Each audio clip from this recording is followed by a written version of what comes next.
तुम्हाला तुमच्या computer skills upgrade करायच्या आहे? दिशा कम्प्युटर इन्स्टिट्यूट घेऊन आले आहेत महा डिस्काउंट ऑफर। आता कोणताही कोर्स करा फक्त 1800 रुपयांमध्ये।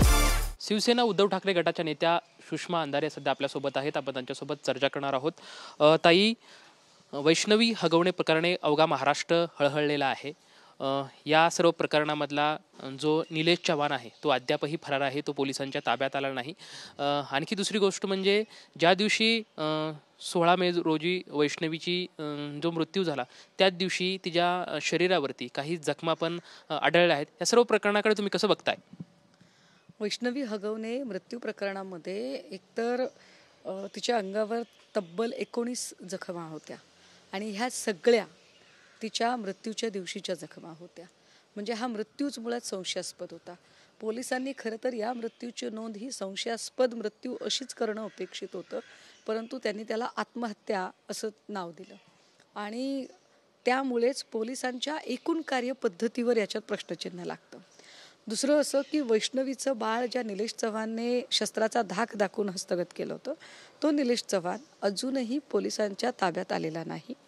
या निलेश चव्हाणला जो काही शस्त्र परवाना दिलेला होता, निलेश चव्हाणवर वारजे माळवाडी पोलीस स्टेशनमध्ये 376 पासून अनेक वेगवेगळ्या प्रकारचे गुन्हे दाखल आहेत। हिंजवडीमध्ये सुद्धा ड्रंक अँड ड्राईव्हचा गुन्हा त्याच्यावर आहे, NC दाखल आहेत। अशा निलेश चव्हाणला खरं तर पुणे ग्रामीण पोलिसांनी शस्त्र परवाना नाकारला होता, परंतु हा शस्त्र परवाना पुढे जालेंदर सुपेकर यांच्या शिफारशीने मिळाला। जे जालेंदर सुपेकर सध्या पोलीस विशेष महानिरीक्षक कारागृह विभागाला आहेत। म्हणजे खूप बड्या लोकांचा राजकीय वरदहस्त, पोलिसांचा वरदहस्त, दुसरीकडे त्या मयुरी हगवण्याची तक्रार लिहून घेण्याच्या ऐवजी या सगळ्या प्रकरणात जिचं नाव एक काय म्हणता येईल त्या सगळ्या पटातली एक खलनायिका म्हणून आलं, त्या करिश्मा हगवण्याची तक्रार महिला आयोगानं घ्यावी, हे सगळं अतिशय गुंतागुंतीचं संशयास्पद आहे।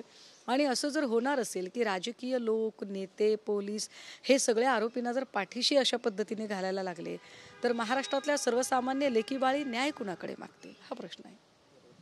याच हगवणे परिवाराची जी मोठी सून आहे मयुरी जगताप, हिने काही वर्षापूर्वी महिला आयोगाकडे एक तक्रार केली होती। त्याच्यावरती जर कारवाई महिला आयोगाने योग्य केली असती तर कदाचित वैष्णवी हगवणेचा मृत्यू झाला नसता, अशी पण चर्चा आहे। म्हणजे आता महिला आयोगाच्या अकार्यक्षमतेवरती अनेक जणांनी प्रश्नचिन्ह उपस्थित केले आहे। त्यातल्या काही ज्या महिला आहेत त्यांनी संविधानिक पद्धतीने, काही महिलांनी फेसबुकवरती एका महिलेने पोस्ट केली तर तिला म्हणजे त्या महिलेला ज्या रुपाली चाकणकर आहे त्यांच्या कार्यकर्त्यांकडून धमकी देण्यात येते। म्हणजे आता त्याच महिलेनी महिला आयोगाकडे, ज्या महिला आयोगाच्या अध्यक्ष आहेत रुपाली चाकणकर यांच्याबद्दलची तक्रार केली। या सर्व गोष्टीकडे तुम्ही कसं बघताय? बघा, महिला आयोग हा महिलांच्यासाठी आहे। अपेक्षित असं असतं की महिला आयोगाने महिलांचे प्रश्न सोडवले पाहिजेत। मयुरी हगवण्याची जर तक्रार तात्काळ त्याची दखल घेतली असती आणि कारवाई झाली असती तर कदाचित वैष्णवी हगवणे आज आपल्यामध्ये हयात असती। म्हणजे हे एक फार महत्त्वाचं कारण आहे। या सगळ्यांवर जेव्हा त्यांना प्रश्न विचारले जातात, खरं तर कुठल्याही यंत्रणेला, म्हणजे उदाहरणार्थ जर मालवणचा पुतळा पडला तर वैभव नाईक आमचे आमदार संबंधित ऑफिसमध्ये घुसले। आपण बघितलं 1-1.5 महिन्यांपूर्वी तनिषा भिसेचा मृत्यू झाला। लोकांनी जबाबदार असणाऱ्या दीनानाथ मंगेशकर हॉस्पिटलवर हल्लाबोल मोर्चा केला। म्हणजे जी संबंधित यंत्रणा आहे त्यांना प्रश्न विचारणं स्वाभाविक आहे।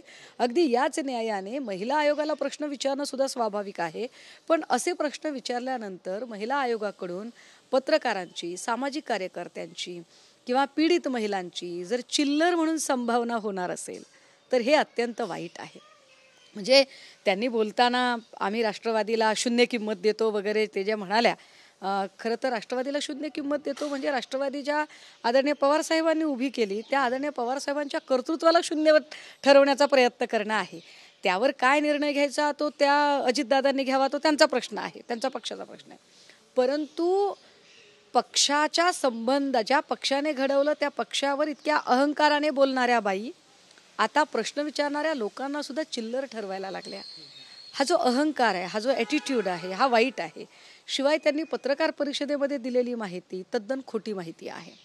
म्हणजे 35,000 प्रकरणामध्ये मी सुमोटो दाखल केला असं जे त्यांचं एक नेहमीचं पालुपद असतं, तर सुमोटो दाखल केलं म्हणजे काय केलं तर त्यांच्याकडे तक्रार आल्यावर त्या एक मेल टाकतात आणि पोलिसांना सांगतात कारवाई करा, असं म्हणून कारवाई होत नसते.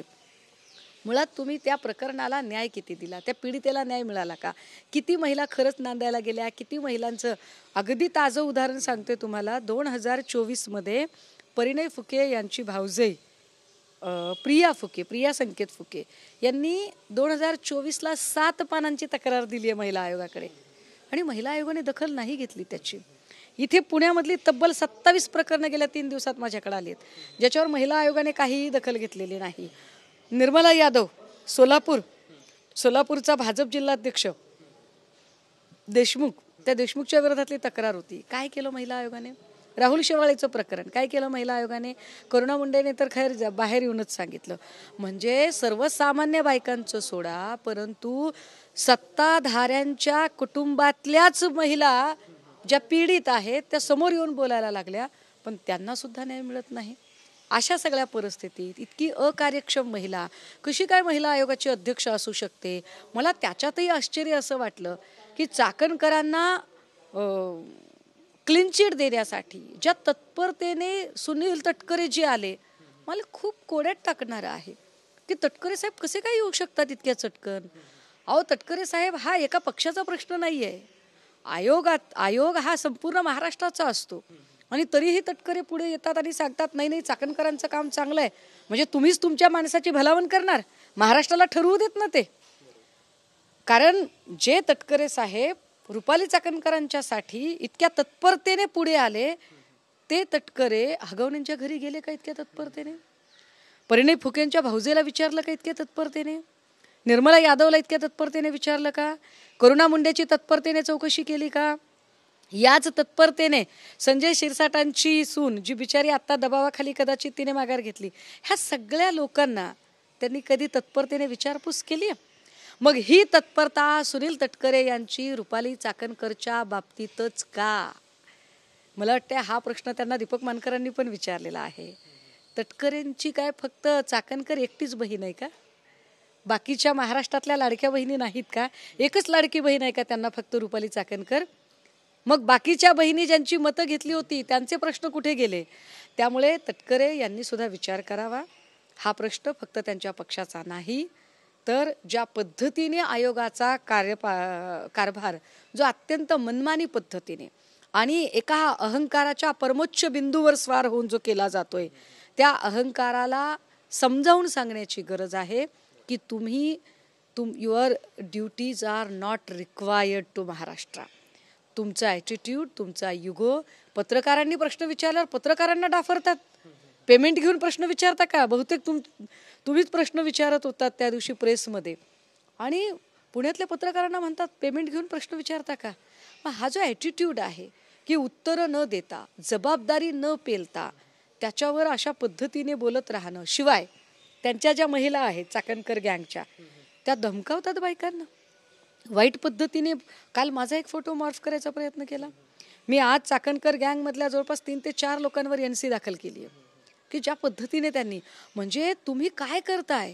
महिलांच्या सन्मानासाठी चाकणकरांना ज्या पदावर बसवलंय, चाकणकर ते पद टिकवण्यासाठी महिलांनाच प्रताडित करण्याचा आणि महिलांची बदनामी करण्याचा प्रयत्न करत आहेत, जो अत्यंत अश्लाघ्य आणि वाईट आहे. संजय राज्याचे जे कॅबिनेट राहिले म्हणजे आहेत, संजय शिरसाट यांच्या मुलावरती खरं तर विवाहित महिलेचा मानसिक आणि शारीरिक छळ असा आरोप सध्या होतोय. नाही, ती विवाहित महिला म्हणजे संजय शिरसाटांची सून आहे.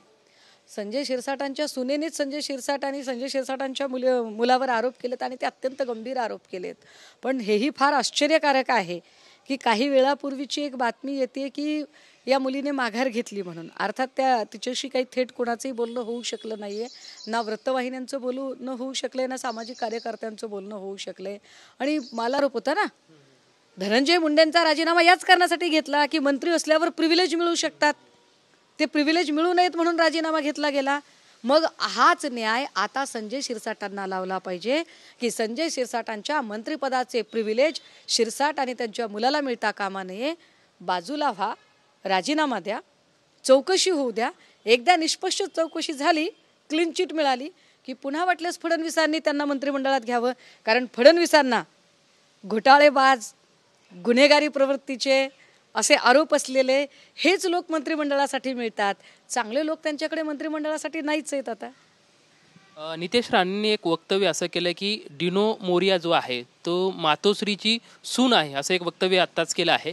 विशेष म्हणजे डिनो मोरिया जे आहेत त्यांचं ते आदित्य ठाकरे यांच्या निकटवर्ती असं मानलं जातं आणि मिठण नदीचा जो गाळ प्रकरण व्यवहार आहे त्याच्यामध्ये पोलिसांनी त्यांना ताब्यात घेतलं होतं आणि त्यांची चौकशी केली आहे. या सर्व प्रकरणाकडे कसं बघताय? नाही, मी नितेश राणेच्या म्हणण्याला काही महत्त्व देत नाही. कारण काय आहे, नितेश राणे मंत्री जरी झाले तरी अजूनही ते बुद्धीने बालिशच वागणारे आहेत. त्यामुळे त्याच्यावर काही मला जायचं नाही. परंतु हे सगळं आत्ता का बोलावं लागतं या लोकांना, त्याचं कारण असं आहे की मेट्रोचं प्रकरण आता अंगाशी येते. एकतर गेल्या इतक्या वर्षांमध्ये महापालिकेच्या निवडणुकाच झालेल्या नाहीत. महापालिकेच्या निवडणुका झाल्या नाहीत तर महापालिकेशी संबंधित सगळी कामं प्रशासन राज्य सरकारचं आहे तर राज्य सरकारने करणं अपेक्षित आहे. मग मुंबई महापालिकेतली मान्सूनपूर्व जी कामं आहेत ती का केली गेली नाही? ती मान्सूनपूर्व कामं केली गेली असती, राडारोडा काढला असता, गाळ काढला असता तर कदाचित आज मुंबईची तुंबई झाली नसती. आणि ज्या मेट्रोचं उद्घाटन अगदी 17 दिवसांपूर्वी केलेलं आहे, 17 दिवसांपूर्वी ज्याचं उद्घाटन केलं, ज्याचा पॉलिटिकल इव्हेंट केला, त्या मेट्रोची आत्ताची अवस्था जर बघितली तर एकूण या सरकारच्या कार्यपद्धतीचे धिंदवडे निघालेले आपल्याला दिसतात. विशेष या मेट्रोचं जे कॉन्ट्रॅक्ट आहे ते एका तुर्की कंपनीला दिलंय, दोगस नावाच्या. दोगसचा अर्थ द रायझिंग असा होतो. काय गरज होती? एकीकडे हाच नितेश राणे आणि यांच्यासारखे सोकॉल्ड जी भाजपची बार्किंग ब्रिगेड आहे हे सगळे लोक सांगतात की इथल्या मुस्लिमांशी कसलाच व्यवहार करायचा नाही, दुधाची पिशवी घ्यायची नाही, फळं विकत घ्यायची नाही, भाजीपाला विकत घ्यायचा नाही, स्टोअरवर जायचं नाही, यात्रेत त्यांचं दुकान सुद्धा लागू द्यायचं नाही, का तर आम्ही हिंदुत्ववादी आहोत.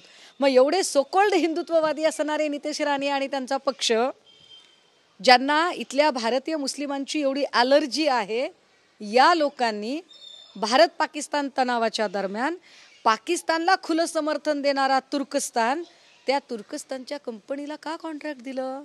तेव्हा यांचं हिंदुत्व, यांचं राष्ट्रप्रेम, यांची देशभक्ती कुठे गेली होती? आणि त्यावर प्रश्न विचारल्यावर त्याला उत्तरं द्यायची सोडून उत्तरं कसली डायव्हर्ट करताय? मुद्द्यावर बोला. मेट्रोचं काय केलं ते सांगा, करोडो रुपयांचं काय केलं ते सांगा. हे कॉन्ट्रॅक्ट आणि या कॉन्ट्रॅक्टच्या नंतर आत्ता जे काम बोगस पद्धतीने झालं आणि मेट्रो जी पाण्यात वाहून गेली, मेट्रोने जायचं का होडीने जायचं अशी परिस्थिती निर्माण झाली. या सगळ्यांना जबाबदार असणारे, कंत्राट देणारे सगळे प्रशासकीय अधिकारी, कर्मचारी, मंत्री, त्यांचे मनसबदार, या सगळ्यांना चौकशीच्या कक्षेत आणलं गेलं पाहिजे. या सगळ्यांची चौकशी झाली पाहिजे. या एकूण कॉन्ट्रॅक्टसाठी किती खर्च झाला, हा खर्च कशा पद्धतीने केला गेला, एक्सपेक्टेड बजेट किती होतं आणि एकूण एक्सपेंडिचर किती आहे, या सगळ्यांचं डिटेलिंग माननीय मुख्यमंत्र्यांनी देणं गरजेचं आहे. आगामी महानगरपालिकेच्या निवडणुका सध्या तोंडावरती आहेत. उद्धव ठाकरे आणि राज ठाकरे एकत्रित येणार अशा चर्चा सध्या जोर धरू लागल्या आहेत. मात्र एकनाथ शिंदे हे राज ठाकरेसोबत सलगी करण्याची सध्या त्यांची म्हणजे प्रयत्न सुरू आहेत. मात्र जर राज ठाकरे आणि उद्धव ठाकरे जर एकत्रित आले तर एकनाथ शिंदेला जोराचा फटका बसेल का? अहो अजिंक्य भैया, तुम्ही कशाला त्यांना तितकं काय म्हणतात, त्यांना कशाला अनकम्फर्ट करताय? आधीच तुम्ही नुसता एक प्रश्न विचारला तर तुम्हाला अगदी काही कामधंदे आहे का नाही इथपर्यंत उचकले ते तुमच्यावर. आता परत तुम्ही हा प्रश्न विचारून त्यांना कशाला त्यांची झोप बर्बाद करताय?